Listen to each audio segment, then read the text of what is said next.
The Arlo Pro 2 features Full HD 1080p resolution, up from 720p, putting it on a par with other Netgear security cameras including the indoor Arlo Q and Arlo Baby Nursery monitor. It also now includes AC power support in addition to its 2440 mAh rechargeable battery.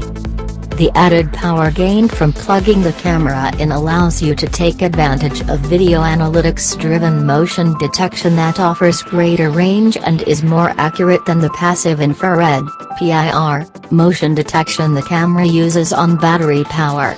It also enables the camera's new Motion Zone feature, which allows you to be alerted to movement only in specific areas, and a pre-buffered dubbed look-back that saves 3 seconds of video footage prior to the activity that triggered motion detection.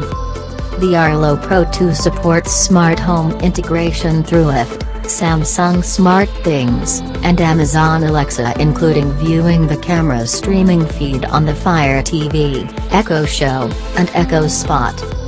The Arlo Pro 2 is offered in a starter kit with 2 cameras and a base station for $480. A 4-camera bundle is available for $800, and additional individual cameras can be purchased for $220 each.